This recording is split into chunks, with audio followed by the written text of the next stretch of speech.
სასამართლოს რაც შეეხება, ბოდიში ბევრ ჩემს თანამებრძოლთან უბრალოდ ვერ მოვასწარე დღეს განსაუბრება და ეს გადაწყვეტილება მივიღე დღეს, როგორც მოექცნენ სასამართლოში მოსულ საზოგადოებას, ეზოშიც კი არ შეუშვეს, ჭიშკარი დაუკეტეს, ადვოკატი დარბაზშიც კი არ შეუშვეს, მერე 10 კაციან დარბაზში ჩახუთულ სივრცეში 5 საათის განმავლობაში ამყოფინეს ხალხი, ვინც მოკლედ მოახერხა იქ შესვლა, დაიჭირეს ორი ეხა სამართალს იქ არავინ რო არ ეძებს ეს ვიცით და საჯაროობისთვის მეტად რო გაშიშვლეს ეს ხელისუფლება თუ ვინმე თulis ასე ერთადერთი ეს დატვირთვა აქვს.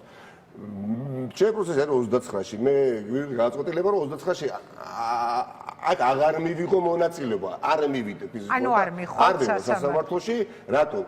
ხალხის პატივისაცემად, რა პირველ რიგში მგონია, იმიტომ მე დღეს ასაც ვუყურებდი როგორ ექცეოდნენ ადამიანებს იქ ქალებს, უფროსებს, უმცროსებს, ბავშვებს, ხო? მე არ მინდა რომ ეს გამეორდეს. დაწუნებული ვარ ზურას ესო ცოდნოდა ანალოგიურ გადაწყვეტილებას მიიღებდა. ეხლა ჭიშკარი დაკეტეს, გარეთ უბრალოდ გადაკეტეს მთელი მისასვლელი გზები, ფეხით მოდიოდა ხალხი, ზოგი მოვიდა, ზოგი ვერ მოვიდა. ამიტომ ეხლა იქნება წარმომადგენელი ადვოკატი 29-ში იქ ადგილზე და მე ხა ჩვეულებრივ პატიმრობისთვის არ ვაპირებ მომზადებას, ვაპირებ ცხოვრების მაღალი ტემპით გაგრძელებას, შეხვედრებს, არ ვიცი, თანამებრძოლებთან, უცნობთან, რაცხოვეს სხვა ქალაქებში ჩამოსვლას. ხო, ნახოთ, ეხლა სად მიქნები არ ვიცი.